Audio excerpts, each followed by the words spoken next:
जिन लोगों ने अभी तक इस चैनल को सब्सक्राइब नहीं किया है, चैनल को सब्सक्राइब करें, बेल आइकन दबाएं ताकि हमारे वीडियोस के अपडेट्स आपको समय समय पे मिलते जाए। आज हम लोग पढ़ने जा रहे हैं क्लास 9th के फिजिक्स का 5th चैप्टर, जिसका नाम है कार्य, ऊर्जा और शक्ति। तो सबसे पहले समझेंगे कार्य क्या होता है। कार्य, ठीक है, कार्य यानी वर्क। ठीक है, हम लोग सबसे शुरू करने जा रहे हैं कार्य के बारे में, फिर ऊर्जा पढ़ेंगे, फिर शक्ति पढ़ेंगे। तो सबसे पहले कार्य की बात करें तो हम लोग अपने दैनिक जीवन में देखते हैं, है ना, कहते हैं कि पढ़ना।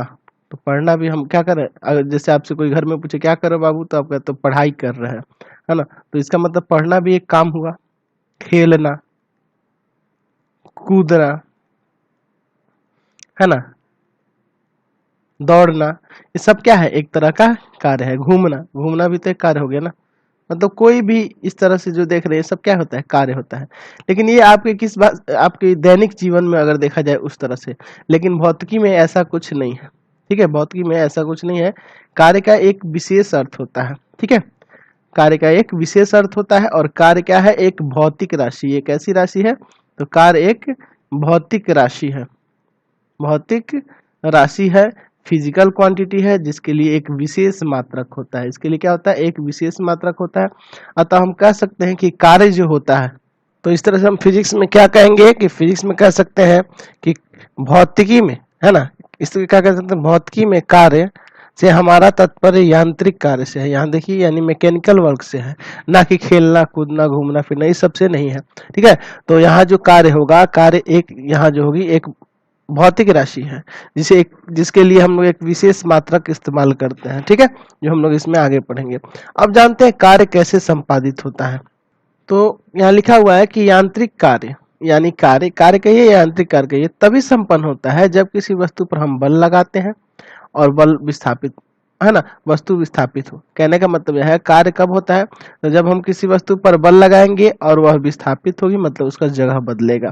कहने का मतलब कि मान लीजिए यहाँ कोई वस्तु है ना, जिसका द्रव्यमान m है। ठीक है, अब इसको धक्का लगाइएगा, मैंने इस पे हम बल लगाते हैं, F लगाए, तो बल लगाएंगे तो ये यहाँ से ये तय करेगी कुछ दूरी। मान लीजिए यहाँ से यहाँ आ गई, ये दूरी तय की s। ठीक है, अब ये वस्तु यहाँ आ गई। ठीक है, तो कार्य तभी संपन्न होगा, है ना। कहने का मतलब कि कार्य तभी संपन्न होता है कि जब किसी वस्तु पे हम बल लगाएंगे और बल लगने के बाद वो वस्तु विस्थापित होगी, तो वह क्या होगा, कार्य होगा। ठीक है, कार्य यहाँ समझ गए। कार्य की परिभाषा क्या है कि जब किसी वस्तु पर हम बल लगाएं और वस्तु विस्थापित हो, जगह बदले, है ना, तो वो क्या कह सकते हैं कि वह कार्य हुआ है, उस वस्तु पे कार्य हुआ है। ठीक है, तो कार्य का परिभाषा यहाँ से समझ में आ गया आपको। चलिए अब देखते हैं कि कार्य किन किन चीजों पर निर्भर करता है ना, किन किन चीजों पर निर्भर करता है, इसको समझते हैं। मान लीजिए आपकी वस्तु है कोई, है ना, एक वस्तु है A और एक वस्तु है आपके पास B। ठीक है, ठीक है, इस B वस्तु को हम बड़ा मान लेते हैं। ठीक है, इसका द्रव्यमान ज्यादा मान लेते हैं, ये आपकी B वस्तु है, बड़ी है थोड़ी। ठीक है, तो आपको आपको ये मान, ये यहाँ पे इसका द्रव्यमान कम है, इसका द्रव्यमान अधिक है। तो जब इस पे बल लगाइएगा, मान लीजिए यहाँ से इसको 1 मीटर दूरी पर यहाँ ले जाना है। ठीक है, और इसको भी 1 मीटर दूरी पर ही ले जाना है। तो जब इस पे बल लगाइएगा तो आपको नॉर्मल नहीं, आप ऐसे ही सोचिए जनरली कि जब वस्तु का वजन कम है, आप उस पे बल लगाएंगे तो वो आसानी से विस्थापित हो जाएगी। कम बल लगाना पड़ेगा आपको। अगर वस्तु का द्रव्यमान अधिक है, मान लीजिए आपका 2 kg का है और ये 6 kg का हो गया, तो इस पे अब क्या करना होगा कि उससे 3 गुना ज्यादा ना बल लगाना होगा। अगर यहाँ बल, इस यहाँ जो बल लगेगा ये क्या होगा, इस बल से कितना गुना ज्यादा होगा, तो 3 गुना ज्यादा लगाना होगा ना, 3 गुना आपको ज्यादा लगाना होगा। ठीक है, 3 गुना ज्यादा लगाना होगा। क्यों, क्योंकि ये वस्तु का द्रव्यमान अधिक है। ये 6 kg है और ये आपका 2 kg था।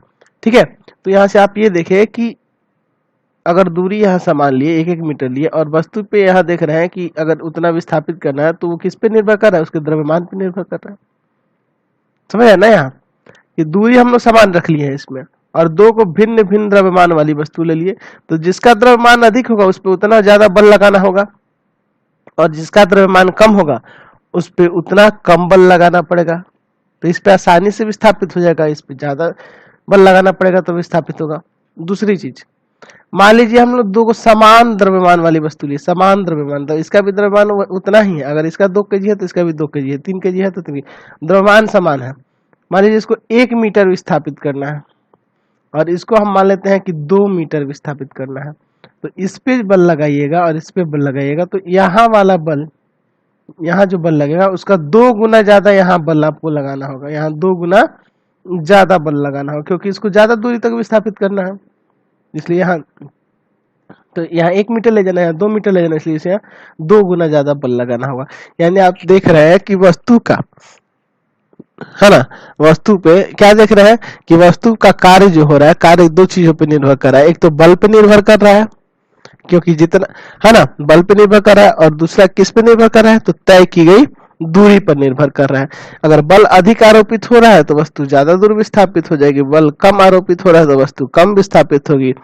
और यहाँ पे ये भी देख रहे हैं कि द्रव्यमान पर भी डिपेंड कर रहा है। यहाँ वस्तु का अगर द्रव्यमान कम है और वस्तु का द्रव्यमान अधिक है तो बल भी ज्यादा लगाना पड़ेगा उसी हिसाब से, ठीक है। तो यहाँ अगर हम बात करें कार्य की, तो यहाँ 2 चीज हो रहा है, देख रहे हैं ना। बल, कार्य जो होता है कि कब होता है, तो जब किसी वस्तु पर हम बल लगाते हैं और उसमें विस्थापन हो।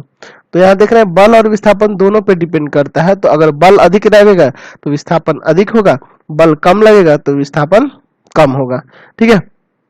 चलिए, तो इससे हम क्या निष्कर्ष निकलता है, तो यहाँ से लिख सकते हैं कि बल और बल की दिशा में तय की गई दूरी के गुणनफल को बल के द्वारा किया गया कार्य कहते हैं। यानी कार्य क्या होता है, तो बल और बल के दिशा में तय की गई दूरी,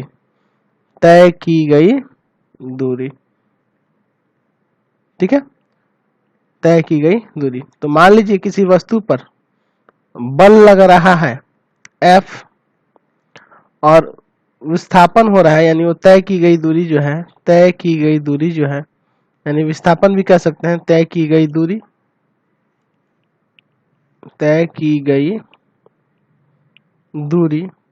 जो होगा, आप दूरी को पता ही है कि S से डिनोट करते हैं और बल को F से, तो कार्य हो जाएगा W, कार्य को W से सूचित करेंगे तो W बराबर हो जाएगा F गुना S। अब चूंकि हम लोग देख रहे हैं यहाँ तय की गई दूरी, आप इसको बल इंटू विस्थापन भी लिख सकते हैं, बल गुना विस्थापन, क्योंकि दिशा में हो रही है ना, किसके दिशा में हो रही है, तो कहाँ हो रही है, तो बल के दिशा में हो रही है। तो बल के दिशा में जो तय की गई दूरी होगी वो विस्थापन कहलाएगा, क्योंकि वह निश्चित है दिशा, इसलिए वो विस्थापन है। बल इंटू विस्थापन भी लिख सकते हैं इसको। तो W बराबर हो जाएगा F गुना S। तो आपको पता है कि बल एक जो है सदिश राशि है और विस्थापन भी एक सदिश राशि ही है, लेकिन ये बल जो लग रहा है और उसी दिशा में ही विस्थापन हो रहा है, इसलिए यहाँ ये याद रखिएगा कि कार्य जो होता है, कार्य यानी W जो होता है, वर्क जो होता है, एक अदिश राशि है। ये क्या है, अदिश राशि है, स्केलर क्वांटिटी है, ठीक है, ना कि सदिश राशि है। ये बल एक सदिश राशि है, ये भी एक सदिश राशि है, विस्थापन भी एक सदिश है, लेकिन कार्य जो होता है एक अदिश राशि होता है। अब बात करते हैं कार्य के SI मात्रक का। SI मात्रक क्या होता है, तो कार्य का SI मात्रक, ये बल है तो बल के लिए न्यूटन और विस्थापन है तो मीटर, ठीक है। तो क्या हो जाएगा, बल का कार्य का SI मात्रक न्यूटन मीटर, या इसको जूल भी कहते हैं, ठीक है, या न्यूटन मीटर या जूल भी एक इसका यूनिट हो जाएगा, जिसको J से डिनोट करेंगे इस तरह से, ठीक है। यहाँ से आपको क्लियर हो गया कि कार्य बराबर होता है बल गुना विस्थापन, कार्य का SI मात्रक newton metre square, newton metre या जूल होता है, और कार्य एक अदिश राशि है, ठीक है। आगे बढ़ते हैं अब इसमें। चलिए अब बात करते हैं धनात्मक और ऋणात्मक कार्य की। तो देखिए, धनात्मक और ऋणात्मक कार्य होते क्या है। जब विस्थापन बल की दिशा में होता है तब कार्य का परिमाण जो होता है धनात्मक होता है, और जब विस्थापन बल के दिशा के विपरीत होता है तो कार्य जो होता है ऋणात्मक होता है। अब कहने का मतलब क्या है, तो हम इसको एग्जाम्पल से समझते हैं। पहला चीज हम लोग बात करते हैं अभी धनात्मक कार्य के बारे में, ठीक है। परिभाषा तो देख लिए कि अगर विस्थापन जो बल के दिशा में होगा तो वो क्या कहलाएगा, धनात्मक कार्य कहलाएगा, पॉजिटिव वर्क कहलाएगा। पॉजिटिव वर्क कहलाएगा, और विपरीत दिशा में होगा तो ऋणात्मक कार्य कहलाएगा। लेकिन अब इसको एक एग्जाम्पल से हम लोग इसको समझते हैं। मान लीजिए कि एक टेबल पे एक वस्तु रखी गई है जिसका द्रव्यमान है m, ठीक है। अब ये वस्तु पे हम लोग बल लगाते हैं F, तो ये विस्थापित हो जाती है। तो ये वस्तु यहाँ से S डिस्टेंस पर विस्थापित हो जाती है ना। इसका विस्थापन हुआ, S विस्थापन हो जा रहा है, ठीक है। तो यहाँ जो लग रहा है बल इधर लग रहा है वस्तु पे, और विस्थापन भी इसी दिशा में हो रहा है, तो ये धनात्मक कार्य हो रहा है। क्योंकि यहाँ जो बल लग रहा है इसी दिशा में लग रहा है और विस्थापन भी उसी दिशा में हो रहा है, तो यहाँ धनात्मक कार्य हो जाएगा। यानी यहाँ W बराबर फॉर्मूला हो जाएगा F इंटू S, ठीक है। चलिए दूसरा है ऋणात्मक कार्य। तो जब विस्थापन बल के दिशा के विपरीत दिशा में होता है तब कार्य को ऋणात्मक कार्य कहते हैं। कहने का मतलब यह है, हम लोग अब ऋणात्मक कार्य के बारे में देख लेते हैं। ऋणात्मक कार्य, ऋणात्मक कार्य यानी निगेटिव वर्क, निगेटिव वर्क, ठीक है। कहने का मतलब है ऋणात्मक कार्य का एग्जांपल से समझिए। जैसे मान लीजिए कोई वस्तु नीचे से ऊपर की ओर फेंकी जा रही है, आप कोई गेंद को ही ऊपर से नीचे से ऊपर फेंक रहे हैं, तो जब ये गेंद ऊपर से नीचे से ऊपर की तरफ जा रही है, लेकिन यहाँ जो है गुरुत्वाकर्षण बल लग रहा है, गुरुत्वाकर्षण ग्रेविटेशनल फोर्स लग रहा है ना। वो बल लग रहा है नीचे की ओर, लेकिन वस्तु विस्थापित हो रही है ऊपर की ओर। बल लग रहा है नीचे की ओर, लेकिन विस्थापन हो रहा है ऊपर की ओर। तो यहाँ जो होगा विपरीत दिशा में हो रहा है, बल इधर लग रहा है और विस्थापन इधर लग रहा है, विस्थापन इधर हो रहा है, तो यानी कि ये ऋणात्मक कार्य हो गया। यानी यहाँ W बराबर हो जाएगा माइनस का F इंटू S। अब एक शून्य कार्य भी हो सकता है, तो चलिए अब शून्य कार्य को देखते हैं। तो शून्य कार्य देखते हैं, जब किसी वस्तु का विस्थापन बल की दिशा के लंबवत होता है ना, तब विस्थापन और बल की दिशाओं के बीच 90 का कोण बनता है, और ऐसी स्थिति में जो कार्य होता है वो कार्य क्या होता है, शून्य होता है, ठीक है। कार्य शून्य होता है। कहने का मतलब इसका एग्जांपल समझिए। मान लीजिए कोई वृत्तीय पथ है और यहाँ पे इसका एक केंद्र है, यहाँ हम लोग बल लगा रहे हैं, इस पे बल लग रहा है F, और ये विस्थापित हो रही है इसके लंबवत, है ना। कहने का मतलब है कि ये वृत्तीय पथ है, इस पे गति कर रहा है, कोई कण जो है गति कर रहा है, इसी पथ पे कर रहा है, और एक दूसरे के लंबवत गति कर रहा है ना। तो बल लग रहा है आपका यहाँ F, और ये जो विस्थापन हो रहा है इस पे लंबवत हो रहा है, इस तरह से, ठीक है ना। S अगर इस पे यहाँ केंद्र पे बल लगे, जैसे आप डोरी से एक पत्थर बांध के घुमाते हैं, उस पर बल लगाते हैं, जोड़ी पे बल लगाते हैं, तो वो क्या करता है, वस्तु वृत्तीय पथ पर घूमने लग जाती है। यानी वहाँ जो बल लग रहा है और यहाँ जो विस्थापन हो रहा है वो दोनों एक दूसरे के लंबवत है, लंबवत है। यानी यहाँ जो कार्य होगा वो 0 होगा, ठीक है। और यहाँ जो आप देखे थे ऋणात्मक कार्य में, तो ऋणात्मक कार्य में क्या होता है कि एक ये बल इधर लग रहा है और वस्तु ऊपर की तरफ विस्थापित हो रही है, ठीक है। यानी यहाँ जो कोण बनेगा ये 180 डिग्री का कोण बनेगा, ठीक है ना। एक सीधी रेखा पे, है ना, 180 डिग्री का कोण। तो ये ऋणात्मक कार्य के लिए हो गया, और शून्य कार्य के लिए क्या होगा, तो लंबवत होगा, ठीक है। आगे देखते हैं इसमें। चलिए अगला टॉपिक है हमारा ऊर्जा यानी एनर्जी, ठीक है। ऊर्जा क्या होती है, तो हम लोग जो कार्य करने की जो क्षमता होती है, कार्य करने की जो क्षमता होती है उसी को हम लोग ऊर्जा कहते हैं। कार्य करने की क्षमता क्या होती है, ऊर्जा कहलाती है, ठीक है। तो कार्य करने की क्षमता को हम लोग ऊर्जा कहते हैं। और देखिए अब बात करते हैं ऊर्जा की ए सही मात्रा की। तो ऊर्जा का ए सही मात्रक वही होगा जो कार्य का होता है, ठीक है। तो ऊर्जा का ए सही मात्रक भी होता है जूल, ठीक है। अब हम लोग बात करते हैं ऊर्जा के कई सारे प्रकार होते हैं। जैसे आप देखते हैं प्रकाश ऊर्जा, है ना, स्थितिज ऊर्जा, गतिज ऊर्जा, विद्युतीय ऊर्जा, है ना। ऐसे कई सारी ऊर्जाएं हो सकती हैं, ठीक है। तो ऊर्जा बहुत तरह की होती है, लेकिन हम लोग इसमें कुछ विशेष ऊर्जाओं के बारे में पढ़ेंगे। तो हम लोग इसमें 3 ऊर्जाओं के बारे में पढ़ेंगे। पहला पढ़ेंगे गतिज ऊर्जा। गतिज ऊर्जा, गतिज ऊर्जा को कहते हैं कैनेटिक एनर्जी। कैनेटिक एनर्जी के नाम से इसे जानते हैं, है ना। तो गतिज ऊर्जा को क्या कहते हैं, कैनेटिक एनर्जी। और देखिए इसकी परिभाषा क्या होती है, ये रहा आपका कैनेटिक एनर्जी, ठीक है। चलिए अब इसकी परिभाषा देखते हैं।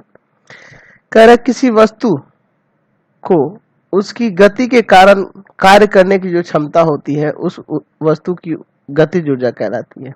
कहने का मतलब यह है कि कार्य के कारण कोई वस्तु गति करती है और उसके कारण जो कार्य करने की जो क्षमता उत्पन्न होती है उसे हम लोग गतिज ऊर्जा कहते हैं, ठीक है।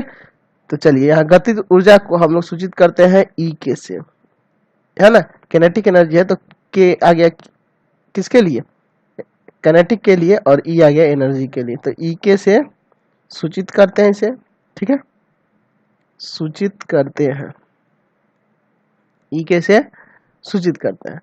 तो यहाँ याद रखिएगा कि फिर से परिभाषा देख लीजिए, किसी वस्तु को उसकी गति के कारण कार्य करने की जो क्षमता होती है उसे उस वस्तु की गतिज ऊर्जा कहते हैं, ठीक है। तो गति के कारण जो कार्य करने की क्षमता होगी उसे क्या कहते हैं, उस वस्तु की गतिज ऊर्जा कहते हैं। जैसे मान लीजिए आप कोई बॉल फेंकते हैं, बॉल यहाँ से यहाँ फेंक रहे हैं, थ्रो कर रहे हैं, ठीक है। तो ये उड़ गया यहाँ से, तो ये गति किया और गति के कारण जो ऊर्जा उत्पन्न हुई यहाँ जो हुई है वो गतिज ऊर्जा कहलाएगी, है ना। जो कार्य हुआ है, ठीक है, जो कार्य हुआ है वो क्या कहलाएगा, कार्य करने की जो क्षमता है हुई है वो क्या कहलाएगा, गतिज ऊर्जा कहलाएगा।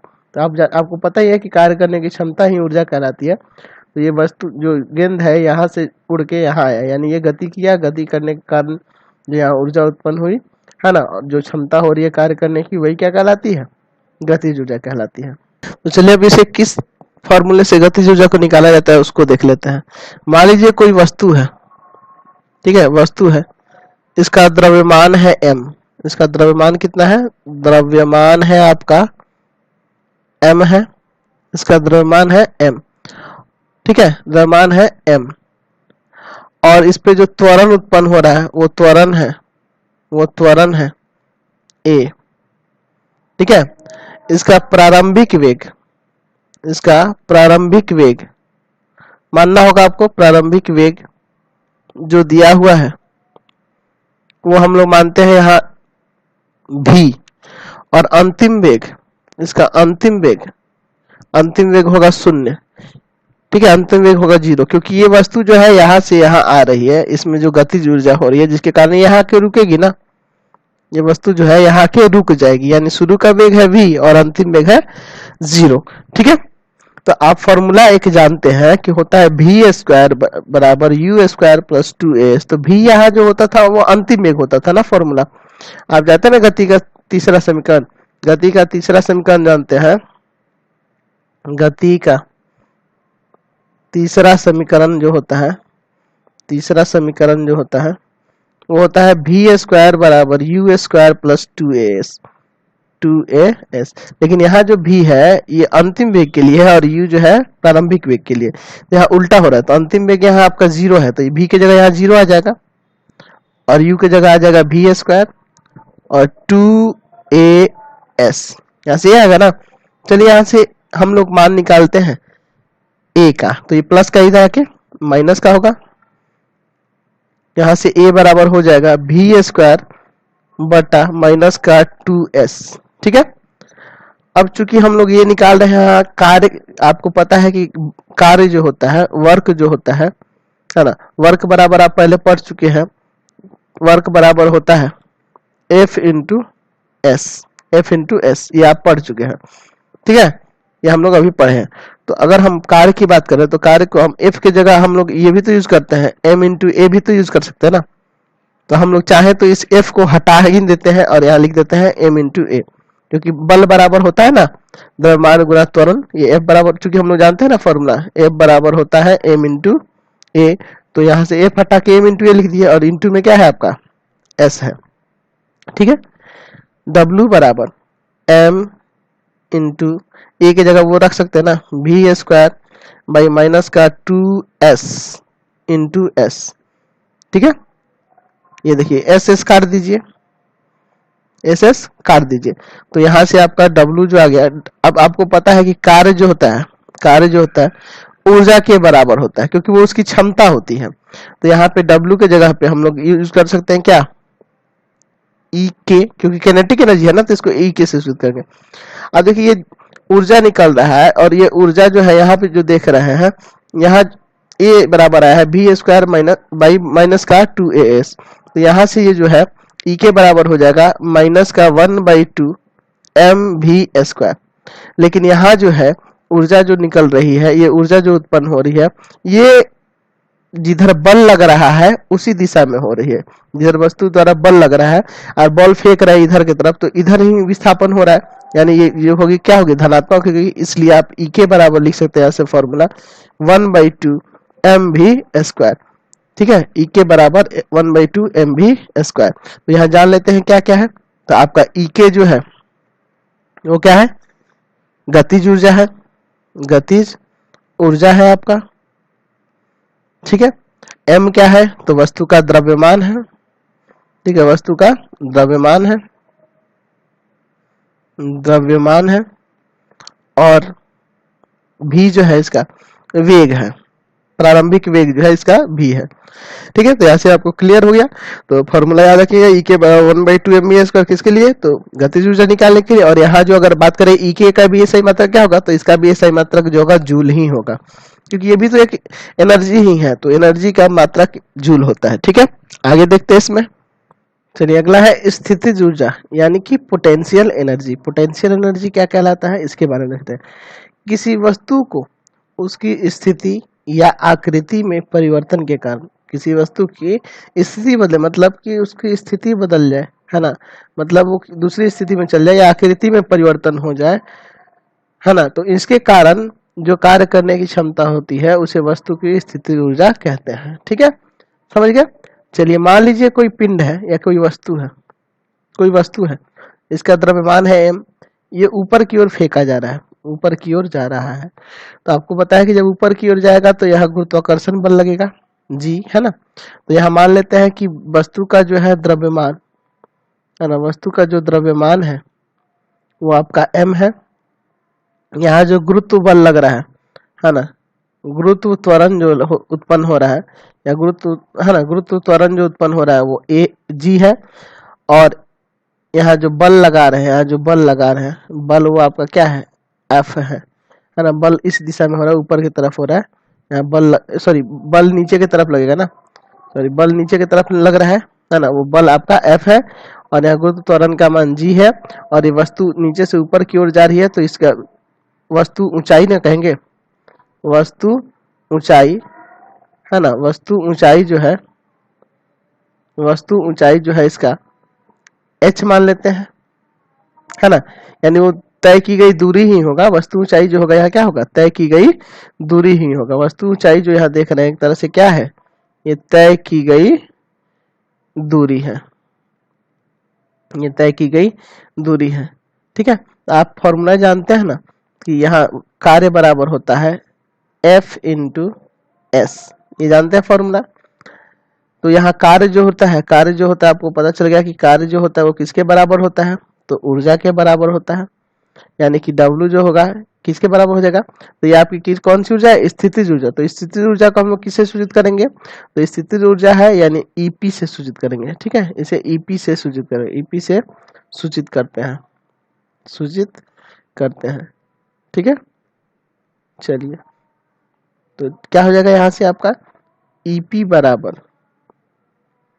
चलिए बल जो है, बल F बराबर आप फॉर्मूला जानते हैं कि M इंटू जी होता है, M इंटू ए भी होता है, लेकिन गुरुत्वाकर्षण के कंडीशन में M इंटू जी आ जाता है, आप पहले पढ़ चुके हैं पिछले चैप्टर में। तो F बराबर M इंटू जी हो जाएगा। लेकिन यहाँ जो तय की गई दूरी है, आप देख रहे हैं तय की गई दूरी जो है वो h है, तो यहाँ हो जाएगा h। यानी यहाँ से आपका फॉर्मूला निकल गया, पोटेंशियल एनर्जी बराबर EP बराबर, है ना, क्या हो जाएगा, mgh। ठीक है, तो m का मतलब यहाँ वस्तु का द्रव्यमान है, लिख देते हैं m। EP का मतलब क्या है, EP का मतलब क्या है, तो ये कौन सी ऊर्जा है, स्थितिज ऊर्जा है ना। चलिए, तो EP का मतलब है स्थितिज ऊर्जा, स्थितिज ऊर्जा।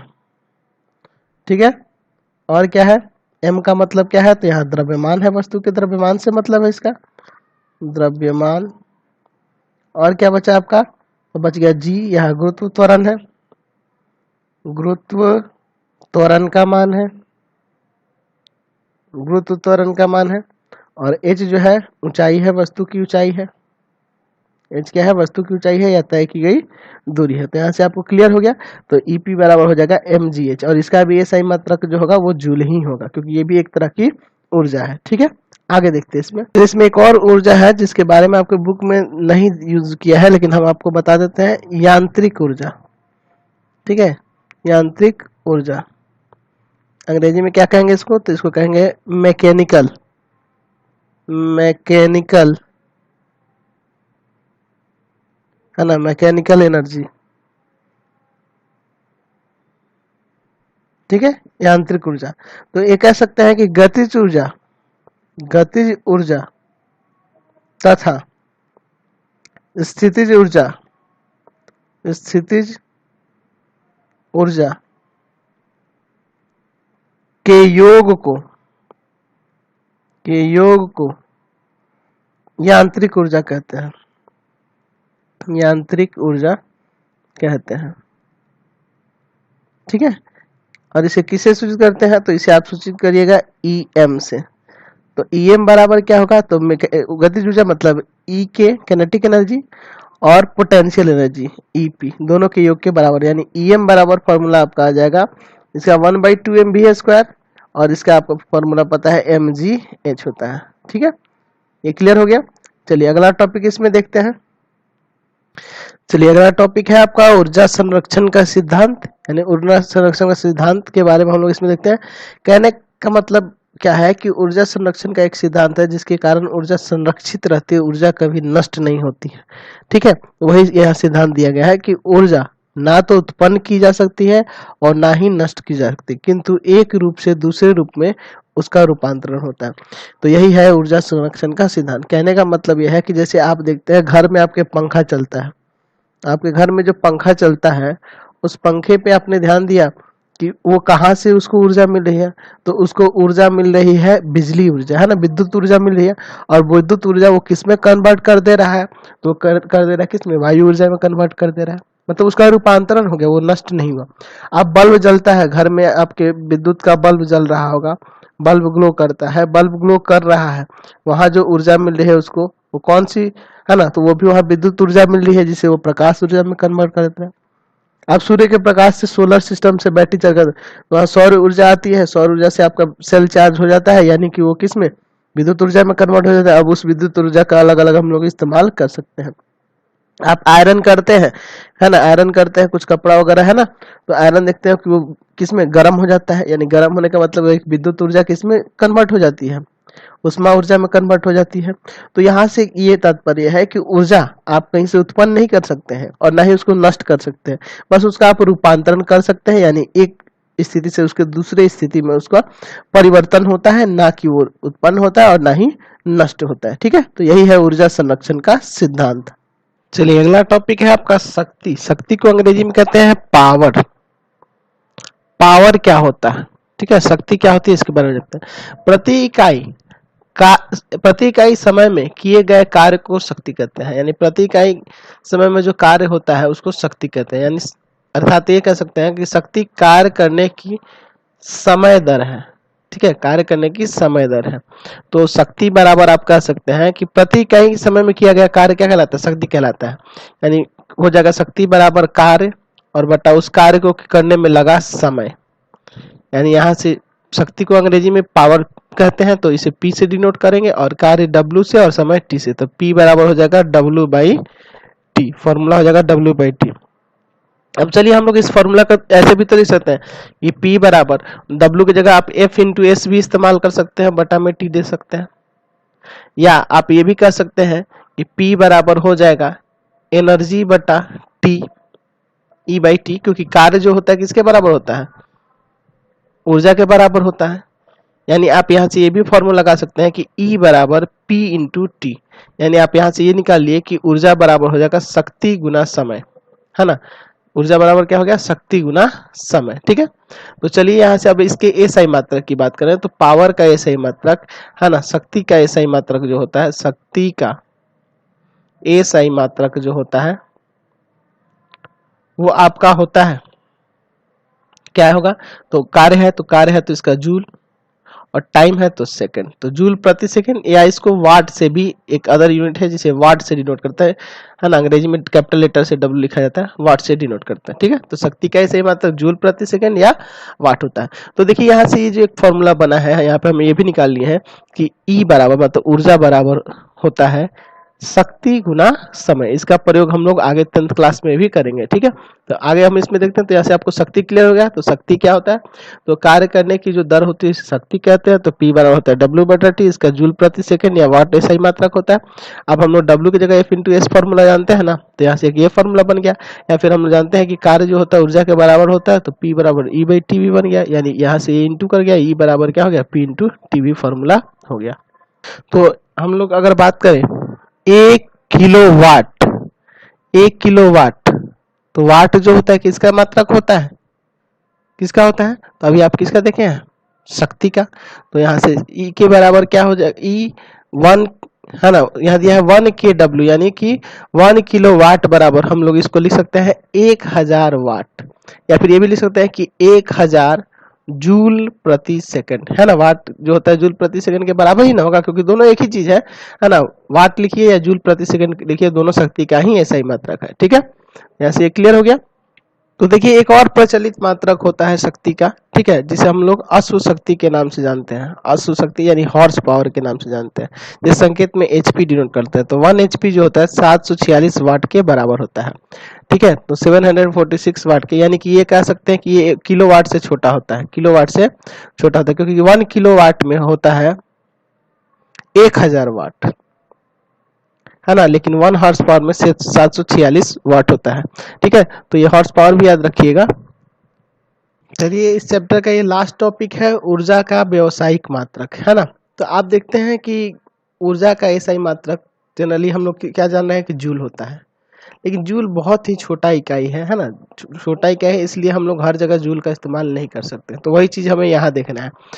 तो देखिए लिखा हुआ है घरेलू, है ना, डोमेस्टिक एंड व्यावसायिक यानी कमर्शियल उपयोग के लिए जूल एक बहुत छोटा मात्रक है, एक छोटा मात्रक है, यानी बहुत ही छोटा मात्रक है। इसके लिए एक दूसरा मात्रक व्यवहार करते हैं हम लोग। घर में जो आप घर में जो मीटर लगा होता है, बिजली का जो मीटर लगा होता है, उसमें देखिएगा किलोवाट घंटा, है ना, किलोवाट घंटा में दिया जाता है यूनिट्स। तो देखिए हम लोग अगर बात करें एक यूनिट की, हम लोग देखते हैं ना जनरली यूज करते हैं एक यूनिट कितना बिजली बिल है, तो 1 यूनिट 2 यूनिट ये कहते हैं ना। तो 1 यूनिट किसके बराबर होता है, तो वो बराबर होता है 1 किलोवाट आवर के, ठीक है। तो 1 किलोवाट आवर के बराबर होता है, यानी 1 किलो वाट आवर। तो इसका मतलब है कि 1 किलोवाट इंटू 1 आवर। तो ये आपको अभी पढ़ाए थे, अभी थोड़ा देर पहले बताए थे कि एनर्जी जी होती है पावर गुना टाइम के गुणनफल के बराबर होती है। तो ये देखिए पावर, किलोवाट आवर में ये पावर हो गया और ये आपका टाइम हो गया, समझ गया ना। तो ये एनर्जी को डिनोट कर रहा है। ये 1 यूनिट क्या है, एक तरह की एनर्जी है, ऊर्जा है, ठीक है। तो देखिए अब इसको सॉल्व करते हैं। तो यहाँ से निकलेगा आपका 1 किलोवाट है ना, तो 1000 वाट होता है ना इसमें, और 1 आवर है तो इसको सेकंड में कन्वर्ट करिएगा तो 60 इंटू 60 सेकेंड हो जाएगा, यानी इसमें अब इंटू करिएगा तो आ जाएगा 36 और कितना जीरो लग जाएगा, 5 जीरो लग जाएगा, वाट सेकंड, ठीक है, वाट सेकंड। तो इसका वाट हो गया, इसका सेकंड हो गया, यानी ये किसका मात्रक हो गया, एनर्जी का मात्रक हो गया ना। यानी इसको अब 3 पॉइंट कितना लिख सकते हैं, कितना होगा 3 3 6, 6 गुना 10 का पावर 6, है ना, 3.6 इंटू 10 का पावर 6 वाट सेकंड में लिख सकते हैं। या फिर ये तो दोनों का प्रोडक्ट हो रहा है, तो दोनों का प्रोडक्ट एनर्जी कहलाएगा ना। वाट मतलब कि पावर और ये सेकंड मतलब समय, तो दोनों का प्रोडक्ट जो होगा एनर्जी होगा, यानी एनर्जी का ऐसा ही मात्रा क्या होता है, जूल होता है। तो आपको यहाँ से ये पता चल गया कि 1 यूनिट या 1 किलोवाट आवर जो होता है किसके बराबर होता है, तो 3.6 into 10 to the power 6 joule, यानी इतना जूल, है ना। 36 के ऊपर कितना 5 जीरो लग रहा है ना, इतना जूल एनर्जी खर्च होती है 1 किलोवाट आवर में। यानी कि अगर आप 1 यूनिट बिजली बिल की बात करें तो इतना के बराबर होता है। तो इसको उस मीटर में दिखाना आसान नहीं है। अगर मान लीजिए 100 यूनिट टूट गया तो मीटर में उतना दिखाने के लिए उसमें डिजिट्स ही नहीं बैठ पाएंगे, ठीक है। तो इसलिए एक दूसरी यूनिट बनाई गई है जिसे हम लोग किलोवाट आवर, यानी 1 यूनिट 2 यूनिट, है ना, यूनिट के नाम से हम लोग जानते हैं। जनरली हम लोग यूनिट कहते हैं, लेकिन वो होता है किलोवाट आवर, ठीक है। तो इसी के साथ ही हमारा चैप्टर खत्म होता है। तो हमारा चैनल आपको अच्छा लगता है तो चैनल को सब्सक्राइब करें, बेल आइकन दबाएं, अपने दोस्तों के पास ज़्यादा से ज़्यादा शेयर करें।